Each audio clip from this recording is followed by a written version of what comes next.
नमस्कार, राजस्थान में हूं आपके साथ हेमंत कुमार और 5 का प्रहार देख रहे हैं आप। आज का मुद्दा बीजेपी का महामंथन, बदलेगी तस्वीर।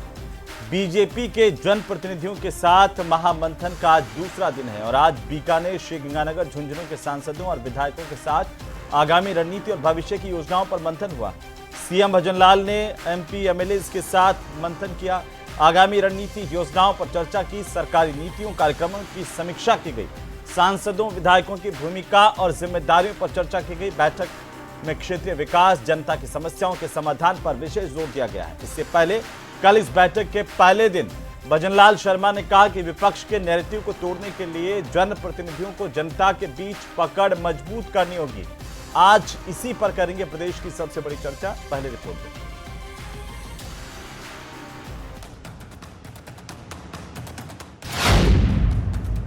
बीजेपी का मंथन, सांसदों विधायकों के साथ चर्चा।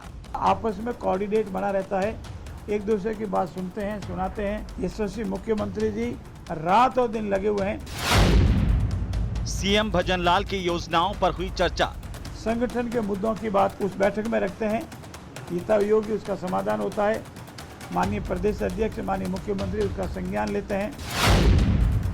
सरकारी नीतियों और कार्यक्रमों की समीक्षा कि हमारी बजट घोषणा मात्र घोषणा नहीं रह जाए, वो धरातल पर उतरे और इसका फीडबैक भी लिया जाता है। क्षेत्रीय विकास, समस्याओं के समाधान पर विशेष जोर। कहीं पर कोई भी समस्या है तो उसका निवारण हम लोग करते हैं, हम खड़ी है उनके बीच में। बहुत ही पॉजिटिव उनका रवैया रहा कि निश्चित रूप से आपके काम करेंगे हम। तो रात को देर रात तक भी उनके वापस फोन आए और बात पूछी और बात पूछ के वापस काम हो सकता है उसका जवाब दिया उन्होंने। बीजेपी का महामंथन, बदलेगी तस्वीर। तो आखिरकार इस महामंथन से क्या तस्वीर बदलेगी और लगातार महामंथन से क्या होगा? लोग पूछ रहे हैं कि सरकार एक्शन कब लोगे। आज इस पर भी बात करेंगे। हमारे साथ खास मेहमान, सबसे पहले परिचय करवा दूं आज के हमारे मेहमानों के साथ। आपका अटल खंडेलवाल, भारतीय जनता पार्टी के प्रवक्ता हमारे साथ हैं प्रदेश के। साथ ही पौरुष भारद्वाज, कांग्रेस पार्टी के प्रवक्ता हैं हमारे साथ। एसपी मित्तल हमारे साथ हैं, वरिष्ठ पत्रकार के तौर पर। राजीव जैन साहब हमारे साथ हैं, राजनीतिक विश्लेषक के तौर पर। सबका स्वागत और सबका अभिनंदन। राजीव जैन साहब, क्या मायने हैं इस महामंथन के? भारतीय जनता पार्टी खेमे में जो लगातार 2 दिनों से चल रहा है और कुछ चेहरे गायब हैं, तो कई सवाल भी उठा रहे हैं। जी, कैसे देख रहे हैं? देखिए, बिल्कुल आपने सही बात की कि इसके क्या वो है मायने तो ये एक तो विधानसभा सत्र आ रहा है, विधायकों में जो नाराजगी या जो भी चीजें होती हैं, असंतोष जैसी बातें, तो उनको कहीं निपटारा करना, उनका कहीं ठंडापन देना विधायकों को कि नहीं भी सरकार आपके संपर्क में है, मुख्यमंत्री जी सबकी सुन रहे हैं, सबके काम होंगे। वहां निश्चित तौर पर विधायकों ने अपनी समस्याएं बताई होंगी, उनके क्षेत्र में काम नहीं हो रहे या क्या है। और पिछले दिनों काफी ये एक चर्चा भी चली कि मंत्रिमंडल में फेरबदल और संगठन की जो नई टीम बननी है उसकी कवायद, उन सबको लेकर ये सब चीजें हैं। मेन तो ये है कि विधानसभा सत्र है और दूसरा है कि सरकार के दिसंबर में 2 साल पूरे होने वाले हैं। और जो मेरी जानकारी है हेमंत की, केंद्रीय नेतृत्व और खासकर प्रधानमंत्री के स्तर पर अब जो भाजपा शासित राज्य हैं, जो 2 साल पहले जहाँ सत्ता में आई, राजस्थान, मध्य प्रदेश और छत्तीसगढ़, उन राज्यों के कामकाज की समीक्षा की जाएगी, क्योंकि तीनों राज्यों में नए मुख्यमंत्री भाजपा ने दिए हैं। उन तीनों के मुख्यमंत्रियों के कामकाज का आकलन प्रधानमंत्री स्तर पर हो रहा है, होगा मतलब आने वाले समय में। और 2 साल भी पूरे जाएंगे कि 2 साल में कितना गति पकड़ा सरकार के कामकाज, उससे पार्टी की छवि क्या आम जनता में बनी, आम जनता के कामकाज हुए या नहीं हुए। आपने देखा होगा पिछले कुछ दिनों से मुख्यमंत्री जी विभागवार बैठ के ले रहे हैं, विभागों में कितना काम हुआ उसका फीडबैक ले रहे हैं, निर्देश दे रहे हैं। तो ये कहीं ना कहीं कवायद जो केंद्रीय नेतृत्व ने निर्देश दिए हैं कि 2 साल होने पर उसमें सारे राज्य सरकारों की, जो भाजपा की, जो खासकर 3 राज्य हैं, मध्य प्रदेश, छत्तीसगढ़ और राजस्थान, उनके कामकाज की एक अलग लेवल पर समीक्षा अंदर खाने होगी। तो उसके लिए जो तीनों नए मुख्यमंत्री हैं, तो राजस्थान में पूरी कवायद चल रही है। जो विधानसभा के और लोकसभा के प्रत्याशी रहे, उनको भी जो ये 2 दिन की बैठक में बुलाया गया, उनसे भी राय मशविरा लिया गया, उनकी क्या भूमिका रहेगी या उनकी क्या समस्याएं थी। क्योंकि पिछले दिनों पार्टी संगठन की एक बैठक हुई थी, जो BL संतोष भी आए थे केंद्रीय नेतृत्व की तरफ से। उन्होंने जो प्रत्याशी रहे थे, जो चुनाव भी हार गए थे, उनकी बैठक ली थी। उसमें कई प्रत्याशी जो रहे चुनाव हारे हुए, उन्होंने अपनी समस्या बताई थी कि हमारी सरकार में सुनवाई नहीं हो रही है। लेकिन इन 2 दिन की बैठक में उनको भी बुलाया गया। तो ये कहीं ना कहीं पूरी एक कसरत है कि संगठन को भी मजबूत, अब संगठन की टीम बनानी है। मदन राठौड़, आप इसमें देखिए पूर्व प्रदेश अध्यक्ष अशोक परनामी, अरुण चतुर्वेदी, सीपी जोशी, मतलब बढ़ चढ़कर हिस्सा ले रहे हैं, उनको प्रमुखता दी जा रही है, उनको मुख्यमंत्री के साथ बड़े मंच पे बैठाया जा रहा है, उनके साथ में बैठाया जा रहा है। तो ये कहीं ना कहीं उस तरीके की कवायद है कि सब तरीके के लोगों को इसमें शामिल किया जाए। लेकिन इसमें आपने देखा होगा कि जो वरिष्ठ नेता हैं वो इन बैठकों से, इन संवाद कार्यक्रम जो पार्टी के रही है, जी उससे दूरी बना के भी चल रहे हैं। तो कहीं ना कहीं उनकी नाराजगी है। तो वो सब चीजें उस नाराजगी को थामने का और एक विकास का जो काम शुरू करना, क्योंकि एक सरकार में जो ऊपर स्तर पर जानकारी केंद्रीय नेतृत्व तक पहुंची है, वो ये है कि जो पहला बजट था सरकार का, पूर्ण बजट जो पिछले साल जुलाई में दिया गया था, उसमें जितनी बड़ी बड़ी घोषणाएं की गई थी, उनमें अभी तक कोई धरातल पे काम शुरू नहीं हुआ। खासकर इंफ्रास्ट्रक्चर का योजनाएं तो कहीं ना कहीं अमली जामा पहना दी जाती हैं। वो तो पहले एक बजट में कहा गया कि जयपुर को राजधानी बनाएंगे एक्सप्रेसवे की, 9 एक्सप्रेसवे की घोषणा बड़े जोर शोर से हो गई। अब वो 9 एक्सप्रेसवे कहाँ है? फाइलों से बाहर नहीं निकले अभी तक। लोग कह रहे हैं कि उधर उस पर चलें तो चले कहाँ, फाइलों के अंदर कैसे चलें। मैं आता हूं आपके पास में, लेकिन अटल खंडेलवाल जी, क्या ये आपस का जो गुटबाजी है उसको शांत करने के लिए महामंथन है, या वाकई विकास का कोई नया खाका खींच रही है भारतीय जनता पार्टी? देखिए हेमंत जी, जब भी आप कुछ विकास करने की दिशा में आगे बढ़ते हैं तो उसके लिए बहुत सारी नीतियां बनानी पड़ती है और समीक्षा करनी पड़ती है और विजन डॉक्यूमेंट भी बनाना पड़ता है। तो जैसा माननीय मुख्यमंत्री जी ने और हमारे जो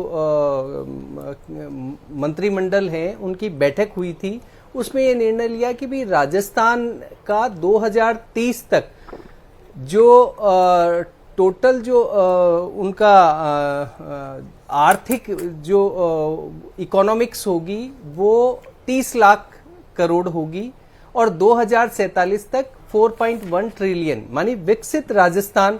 और जब हम कहते हैं कि भाई हमारी इकोनॉमिक्स इतनी होगी तो फिर वो कैसे होगी, तो उसके ऑब्जेक्ट तैयार होते हैं कि भाई 13 सेक्टर हैं, 45 विभाग हैं, इनके अंदर बहुत अमूल चूल परिवर्तन किया जा सकता है या संभावनाएं हैं। जैसे सोलर एनर्जी में है, आईटी को लेकर है, टूरिज्म को है, खनिज को, इस तरीके की सारी ये कि भी किस तरीके से हम आगे बढ़ेंगे, क्षेत्रवार उसमें किस किस की भूमिका कैसे होगी, सांसदों की, विधायकों की, उनके साथ बैठ करके वो उनसे सहयोगात्मक भी, और वहाँ जो प्रॉब्लम्स है उसको लेकर के भी एक दूसरे के साथ बात किया जाना है। दूसरा ये भी निश्चित है, 2 साल सरकार को हुए तो हमने जैसा कहा था 1 लाख से ज्यादा हम नौकरियां दे देंगे, हम 2,75,000 के करीब हम प्राइवेट नौकरियां सर्जित कर देंगे। कितना हम उसमें आगे बढ़े, हम 2 लाख कनेक्शन देंगे, उसमें हम कितना आगे बढ़े, ये सारी समीक्षा, अधिकारियों का भी क्षेत्र के अंदर रवैया कैसा रहता है, उनका सहयोगात्मक रवैया रहता है या नहीं रहता है, ये सब चीजें जब हम बैठक लेते हैं, बात करते हैं, मंथन करते हैं, तो जाकर के राजस्थान की एक तस्वीर उभरती है। और जब माननीय जो प्रधानमंत्री जी हैं उन्होंने स्पष्ट कहा है कि 2047 तक भारत एक विकसित राष्ट्र बनेगा, राजस्थान भी 2047 इसी उद्देश्य को ध्यान में रखते हुए माननीय मुख्यमंत्री जी ने 2030 और 2047 तक विकसित राजस्थान का एक विजन डॉक्यूमेंट तैयार किया है। और उसके लिए किस तरीके से सक्रियता बढ़ानी है और केवल बात नहीं कर करके उसके एक एक ऑब्जेक्ट को लिया जाए और उस ऑब्जेक्ट को पूरा करने के लिए किस विधायक की, किस सांसद की, किस तरीके से कार्यकर्ता संगठन कैसे काम करे, ये सारों का एक मंथन किया जाता है। उसी के लिए 25-26 तारीख को हम बैठे। जी बिल्कुल। परुष भारद्वाज, बीजेपी लगातार 2047 के राजस्थान को लेकर के मंथन कर रही है एक विजन डॉक्यूमेंट के आधार पर, और विकसित राजस्थान बनाना चाहते हैं जहां पर हर कोई खुशहाली की कामना कर सकता है। हेमंत जी, देखिए मैं इस बात को कहना चाहूंगा कि जैसा कि कांग्रेस पार्टी सदा से कहती आ रही है कि राजस्थान में सरकार नहीं सर्कस चल रहा है, उसी कड़ी के अंदर देखिए कि जो आज और कल वाली जो इनकी कवायद है, मैं आपको एक उदाहरण से आपको ध्यान देना चाहूंगा कि हम लोग कहीं पे भी यदि हम किसी महाभोज के लिए आमंत्रित होते हैं तो हम लोग जब जाकर के डाइनिंग टेबल पर बैठते हैं तो उससे पहले आयोजक जो होता है वो इसकी सारी तैयारियां कर चुका होता है। यहाँ पे एक ऐसा पहला मामला देखने में आया शनिवार को, जब मंत्रिमंडल की बैठक में जो है विकसित राजस्थान 2047 विजन को पास किया गया। ये एक ऐसा पहला मामला देखने में आया कि जहां पर जो है मेहमानों को पहले बुला करके बैठा दिया गया डाइनिंग टेबल पर, फिर उसके बाद में उनसे पूछा जा रहा है कि भाई आप बताएं कि आपको क्या खाना है, आप मीनू बताएं। उसके बाद में मीनू बनेगा, मीनू बनने के बाद उस खाने संबंधित खाने को बनाने की सामग्री बाजार से मंगाई जाएगी, रसोई बाजार से मंगाए जाएंगे, उसके बाद जाकर के उसको परोसा जाएगा। आपको ध्यान होगा कि इन्होंने जो है हमारा जो विजन डॉक्यूमेंट 2030 था उसकी इन्होंने जो है नकल करने का प्रयास किया।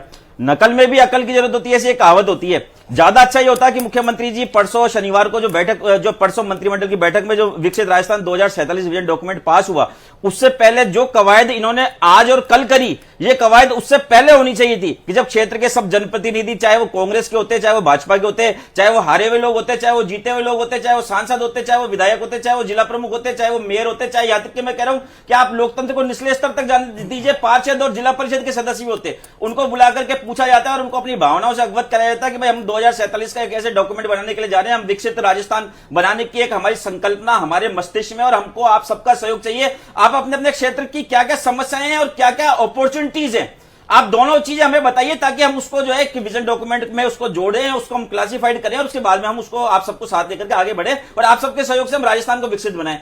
पर यहां पर तो उल्टा सिस्टम हो गया, यहां पे मेहमानों को खाना खाने के लिए पहले बुला दिया। शनिवार को जो है इन्होंने विजन डॉक्यूमेंट को मंत्रिमंडल की बैठक में पास भी कर दिया। और सबसे बड़ी बात हेमंत जी, आपने हमने किसी ने नहीं देखा। देखिए कल इसी मामले में सुझाव नहीं लिए क्या इन्होंने? मेरी डिबेट थी, नहीं बिल्कुल निश्चित तौर पे नहीं लिए। और दूसरी बात, सार्वजनिक पटल पे वो डॉक्यूमेंट है ही नहीं, अभी आ गया हो तो मुझे पता नहीं। कल शाम को किसी टीवी चैनल पे डिबेट थी, पूरे दिन मैंने खंगाला विजन डॉक्यूमेंट 2047 कहीं मिल जाए सार्वजनिक पटल पर।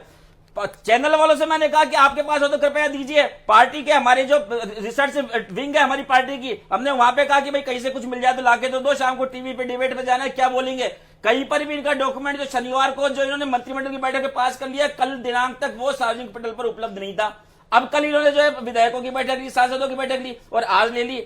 अब ये विजन डॉक्यूमेंट पास करने के बाद पूछ रहे हैं भाई बताओ आप लोगों को क्या चाहिए। फिर अगर आप अब पूछ रहे हो भाई शनिवार को आपने क्या किया। और दूसरी बात, ये जो कवायद है, ये कवायद इसलिए भी है कि पिछले 2 साल से सरकार की कार्यशैली से अफसरशाही के हावी होने का मैसेज जो है वो पूरे देश दुनिया में राजस्थान का जा रहा था। हमने देखा कि किस प्रकार से अफसरशाही द्वारा विधायकों को लगातार अपमानित किया जा रहा था, चाहे वो जोधपुर एयरपोर्ट पे एक विधायक को सीएम से मिलने से रोकने का मामला हो, चाहे वो इनके प्रदेशाध्यक्ष जी के नियुक्ति के समय इनके जो मंत्री हैं जोराराम कुमार, उनको एयरपोर्ट पर रोकने का मामला हो, या फिर मध्य प्रदेश के मुख्यमंत्री के जयपुर आगमन के समय 2 मंत्रियों को एयरपोर्ट पर रोकने का मामला हो। और ये तो आप गाये बगाए हम सब सुनते ही है ना कि है ना, चीफ सेक्रेटरी के घर के कमरे के बाहर जो है कई विधायक बैठे रहते हैं, बेचारे उनको पर्ची देनी पड़ती है अंदर जाकर मिलने के लिए। जबकि प्रोटोकॉल भी हमको सबको पता है कि विधायक का जो प्रोटोकॉल होता है, सरकारी प्रोटोकॉल होता है, उसमें चीफ सेक्रेटरी और जो राज्य के डीजीपी होते हैं वो भी विधायक से नीचे होते हैं। तो इन सब चीजों का डैमेज कंट्रोल करने के लिए सिर्फ एक जनता में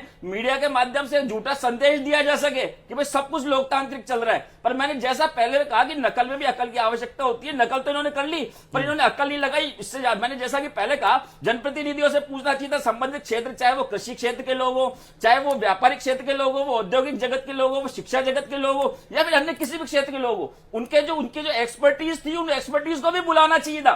और सबके समावेश से, सब पार्टियों के समावेश से, सब क्षेत्रों के समावेश से, सब भौगोलिक स्थितियों के, भौगोलिक भूभागों के समावेश से यदि डॉक्यूमेंट बनता तो निश्चित तौर पे राजस्थान जो है 2047 में सबके सहयोग से आगे जाता है और हमको भी खुशी होती है। और विपक्ष के नाते सरकार को रचनात्मक सहयोग भी हम लोग करते हैं। मैं ये बात कहना चाहूंगा आपसे। जी खंडेलवाल साहब जवाब दीजिए। वो कह रहे हैं कि विपक्ष को तो बुलाया, पूछना चाहिए था, आपने नहीं पूछा। लेकिन मेरा सवाल ये कि कुछ अपनों को तो उसके अंदर विजन 2047 में शामिल कर लेते। वसुंधरा राजे नहीं दिखी, और भी 1-2 नेता हैं।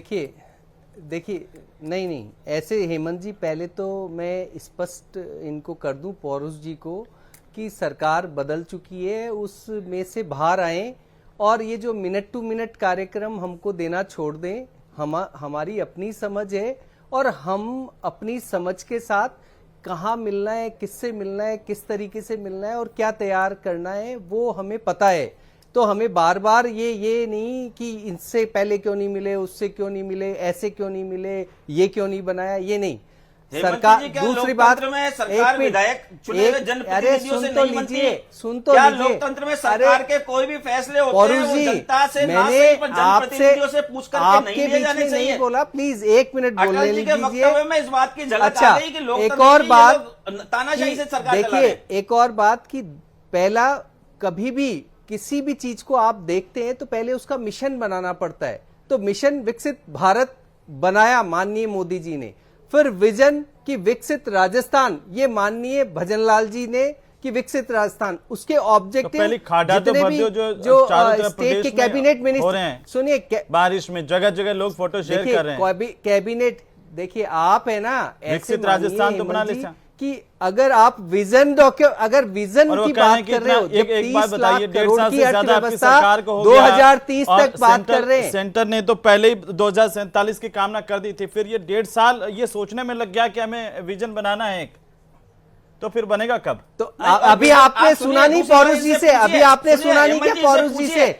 आपकी विजन, अरे सुन तो लो, पौरुष जी से सुना नहीं। देखिए ये क्या कह रहे हैं कि आप मिले नहीं, हम लोगों से मिले, हम विशेषज्ञों से मिले, हम नीति विशेषज्ञों से भी मिले और सब लोग हैं।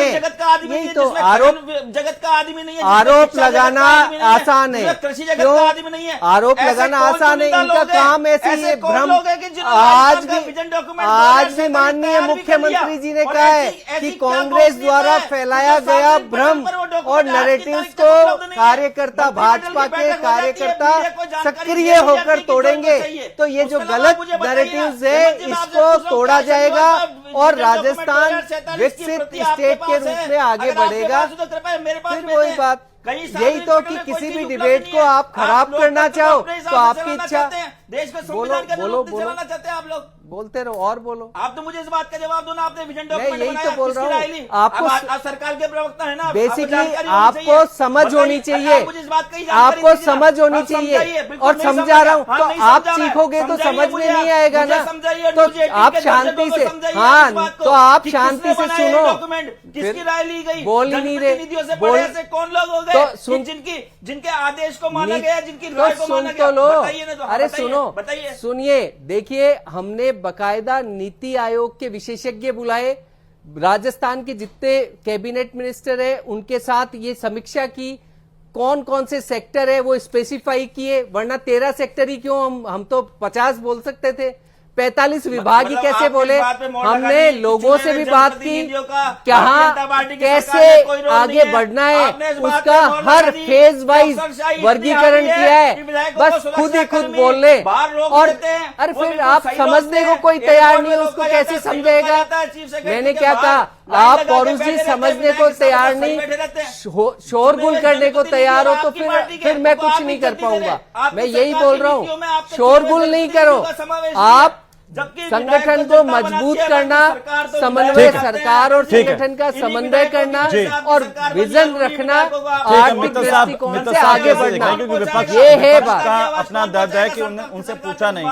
राजस्थान के विजन डॉक्यूमेंट में आपको लगता है कि सरकार जिस तरह की चर्चा कर रही है उसके मायने क्या हैं, और विपक्ष को भी साथ लेकर के चलते, उनसे भी पूछते और ज्यादा, क्योंकि राजस्थान में 5 साल बाद सरकार बदल जाती है। हाँ हेमंत, मैं यही कह रहा था, आपने बिल्कुल सही बात कहा कि राजस्थान में 5 साल बाद सरकार बदल जाती है। इसलिए तो आपको ध्यान हो, जब अशोक गहलोत साहब मुख्यमंत्री थे तो वो 3-4 साल तो अपनी सरकार को बचाने में लगे रहे, और 2023 के अंदर जब अंतिम चरण आया तो उन्होंने भी, आपको ध्यान हो तो क्या नाम से विजन 2030 का हाँ डॉक्यूमेंट जारी किया उन्होंने। उन्होंने कहा कि जो मेरी सरकार है वो 2030 के बारे में सोच रही है। ये बात अलग है कि 2023 के अंदर वो चुनाव हार गए। हर राजनीतिक दल इस बात की कवायद करता है। तो फिर इसका मतलब तो राजस्थान वाले जो है वो विजन डॉक्यूमेंट ही बनाते रहेंगे आगे से आगे, फिर कांग्रेस आएगी, फिर वो 47 से आगे 2057 करेगी। हेमंत बिल्कुल बिल्कुल आप सही कह रहे हैं। हेमंत देखिए, अशोक गहलोत साहब ने जब क्या नाम से अंतिम वर्ष था उनकी सरकार का, तब 2030 का क्या नाम से विजन रखा, लेकिन जो भजनलाल जी की सरकार है उसने इस बात की कोशिश की है कि दूसरे वर्ष की क्या 1.5 वर्ष बाद ही वो क्या नाम से विजन 2047 का डॉक्यूमेंट जनता के सामने पेश कर रही है। लेकिन मेरा ये कहना है कि देखिए, कोई भी राजनीतिक दल हो वो इस बात की कवायद करता ही करता है। अभी क्या नाम से जिस तरीके से 2 दिन ये मंथन चल रहा है, इसमें जो क्या नाम से पार्टी के जो संगठन के अध्यक्ष हैं, जिला अध्यक्ष हैं, उनको भी शामिल किया गया। सरकार की दिखाना चाहती है कि जो राजस्थान के अंदर सत्ता संगठन का समन्वय बना हुआ है। देखिए जो 2-3 जो महत्वपूर्ण जानकारी है जो क्या नाम से आज निकल सामने आई है, उसमें यह कहा गया है कि 29 से लेके 31 अक्टूबर तक हर संसदीय क्षेत्र के अंदर पद यात्रा निकाली जाएगी, सांसद खेल महोत्सव होंगे, और जो सरकारी विद्यालय जिस तरीके से अभी सूचनाएं आ रही है उनकी क्या नाम से सूची बनाई जाएगी, सेवा पखवाड़ा बनाया जाएगा। मतलब सरकार इस बात की कोशिश कर रही है कि संगठन को साथ लेकर जनता के बीच तक जाए। ये इसलिए भी महत्वपूर्ण है कि देखिए सरकार ने भी माना है और हाईकोर्ट के भी क्या नाम से मोटा डायरेक्शन है कि आपको दिसंबर या जनवरी के अंदर पंचायत राज और स्थानीय निकाय के चुनाव कराने। सरकार भी कह रही है 1 स्टेट 1 क्या नाम से इलेक्शन के तहत ये चुनाव कराए जाएंगे। तो आपने राजस्थान के अंदर पिछले 2-3 महीने बाद एक बड़ा राजनीतिक घटनाक्रम होना है। तो मुझे लगता है कि सरकार इस बात की पूरी कोशिश कर रही है कि जनता तक जाए, और इसीलिए सांसद विधायक को यह कहा गया है कि वो अपने अपने क्षेत्रों में जन सुनवाई करें, ताकि जनता से आपका इसमें आपसे जानना चाहता हूं कि एक तो होता है कि प्रचार, लेकिन धरातल पर अगर आप वाकई काम करते हैं तो आपको किसी के प्रचार की जरूरत नहीं होती। मुख्यमंत्री जी जोधपुर गए थे 1 साल पहले, कहा कि पूरे खड्डे भर जाएंगे, आज भी वो खड्डे वैसे हैं। अभी मैं बीकानेर की तस्वीर देख रहा था, आदमी गिर जाए जितना बड़ा बड़ा खड्डा है और वो हम खड्डे नहीं भर पाए। आज करौली की तस्वीर देख रहा हूं, कड़ाई के अंदर नदी पार करके गर्भवती का वो ले जाया जा रहा है। अब बताइए हम कैसा विकसित राजस्थान बनाएंगे? हम धरातल पर मजबूर हैं। आज सीएचए जो है आंदोलन कर रहे हैं, आप बताइए पूरे प्रदेश भर से। जब हमारे युवाओं के हम नहीं सोच रहे हैं, उनसे बात नहीं कर रहे हैं, एसआई भर्ती वाला आरएस भर्ती 2013 का मास्टरमाइंड मर गया, संदिग्ध तौर पर उसकी मौत हो गई। हम क्या विकसित राजस्थान, क्या इसमें सब शामिल है? नो एक्सप्रेसवे की हाईवे की घोषणा हुई थी पहले, उसमें वो कहां है? तो ये विकसित राजस्थान बनेगा कैसे? नहीं हेमंत मैं जवाब दूं तो उसकी डीपीआर बनेगी ना। नो जो ग्रीन फील्ड है उनकी डीपीआर आने वाली है आपके सामने, और ये सब होगा हेमंत जी। 2 साल बीत गए हैं सर करीब करीब, और यही हाँ, तो समीक्षा इसीलिए तो की जाती है कि भी बैठ करके समीक्षा की जाती है कि कहां तक हुआ, कितना नहीं बना और कैसे आने वाला है। हमारी सरकार जो आएगी अगली बार वो पूरा करेगी, उन्होंने डीपीआर तक नहीं बनवाई, खुद भी इस बात को स्वीकार किया। ऐसा नहीं, बेसिकली नो के नो एक्सप्रेस वे नहीं, नो में से कई कुछ आगे भी बढ़ चुके हैं और कुछ के डीपीआर वगैरह बन रहे हैं। ठीक है, एक बार मित्र साहब नकल में वापस आ जाए। ड्रामा कर रहे हैं मित्र साहब, एक बार देखिए जब हम क्या नाम से 2047 के विकसित राजस्थान की बात कर रहे हैं, तो स्वाभाविक है कि जो मौजूदा समस्या है उनका समाधान भी होना चाहिए। 2-3 समस्या मैं जरूर अटल जी के सामने भी रखना चाहता हूँ। मैं सोचता हूँ कि क्या नाम से कि सरकार के सामने रखेंगे। देखिए राजस्थान के जितने भी पशुपालक के वो आंदोलनरत है, 650 करोड़ रुपया पशुपालकों का सरकार पर बकाया है। इसी प्रकार आरजीएचएस स्कीम को लेकर जो सरकारी कर्मचारी है, पेंशनधारी है, लगातार प्राइवेट अस्पतालों में सरकार का क्या नाम वो जो इलाज होता है कैशलेस इलाज, वो उसको बंद कर दिया है। ये ऐसी कुछ समस्या है, मुझे लगता है कि क्या नाम से सरकार को तत्काल ध्यान देना चाहिए। एक बात और जो कल क्या नाम से मुख्यमंत्री इंफ्रास्ट्रक्चर अगर हम मजबूत नहीं कर पाएंगे, हम इस विकसित राजस्थान में युवाओं को स्थान नहीं दे पाएंगे, किसान जो यूरिया के लिए लाइन में लगे हैं उनको स्थान नहीं दे पाएंगे, पशुपालक जिनका 650 करोड़ रुपए बकाया उनको अगर स्थान नहीं दे पाएंगे, आरजीएचएस में हमारे जो लोग हैं उनको हम चिकित्सा व्यवस्थाएं ठीक तरह से नहीं दे पाएंगे, विद्यालयों के भवन गिर रहे हैं, आज भी 2 जगह हादसे हुए हैं। ये अगर हम शामिल करके आगे नहीं बढ़ेंगे तो हम कभी विकसित राजस्थान नहीं बना सकते। खंडेलवाल साहब, ये शामिल हैं क्या सब? ऐसा है जो आज सीएचए, जब आप विपक्ष में थे तब सीएचए के लिए क्या कहते थे? कोरोना वॉरियर्स हैं, 2 साल आपका इंतजार करें, आज पूरे राजस्थान से आ रहे हैं। एसआई भर्ती रद्द करो वाले कितने दिन से लगातार बैठे हुए हैं। आरएस भर्ती 2013 वाला मास्टरमाइंड तो संदिग्ध मौत हो गई। पहले आप ये बताइए, कौन कहां किसने मार दिया उसको, जांच का विषय चलिए। लेकिन मैं कहना चाहता हूं हमारे युवाओं, बेरोजगारों, बच्चों, महिलाओं, बूढ़ों, बुजुर्ग, किसानों, बोलिए ये शामिल हैं क्या आपके विकसित राजस्थान? पहले आप ये बताइए, बिल्कुल विकसित राजस्थान के अंदर युवा, महिला, मजदूर, सब किसान सब शामिल हैं और इन्हीं के लिए ये बनाया जा रहा है। बिना इनको आप अलग हटा करके और इस तरीके का सपना देख भी नहीं सकते और कर भी नहीं सकते। अब रही बात आरजीएचएस की, तो देखिए जब तक सिस्टम अगर स्ट्रांग नहीं बनेगा और सिस्टम में लूपहोल्स रहेंगे तो इशू खड़े होंगे। आरजीएचएस कोई राजस्थान गवर्नमेंट या सरकार ने नहीं बंद किया, लेकिन सिटी कहां है? कौन एक स्मार्ट सिटी बताइए मुझे। अब देखिए एक बात बताइए, आप स्मार्ट सिटी भी उसके अंदर फेज वाइज विकास था और बहुत सारी आप जितनी भी स्मार्ट सिटी है उसके अंदर भी आप देखेंगे किसी में 50%, किसी में 80%, किसी में 90%, ऐसे बहुत सारे काम हो चुके हैं। आप बताइए स्मार्ट सिटी, अरे फिर वही बात, मैं ये देखिए फेज वाइज तो बात है, फिर बोलने लग जाते हो। देखिए 2 लाख घर की बात की थी हमने पिछली बार। हमारा निवेदन है कि सबको शामिल कीजिए। क्या हुआ मुझे अरे इस बात को? मैं यही तो बोल रहा हूँ कि आप भूतकाल की क्यों, हम तो अभी की यात्रा कर रहे हैं। बहुत शुक्रिया आप सभी का चर्चा में शामिल होने के लिए। विकसित राजस्थान का सपना अच्छा है, बेहतरीन है, लेकिन क्या इस विकसित राजस्थान में हमारी महिलाएं, बच्चे, युवा, बुजुर्ग और आम आदमी, किसान, पशुपालक भी शामिल हैं? ये सवाल लगातार हर विषय पर खड़ा हुआ व्यक्ति जो अंतिम पायदान से पूछ रहा है सरकार से कि इस डॉक्यूमेंट के साथ धरातल पर कब उतरेंगे। नमस्कार।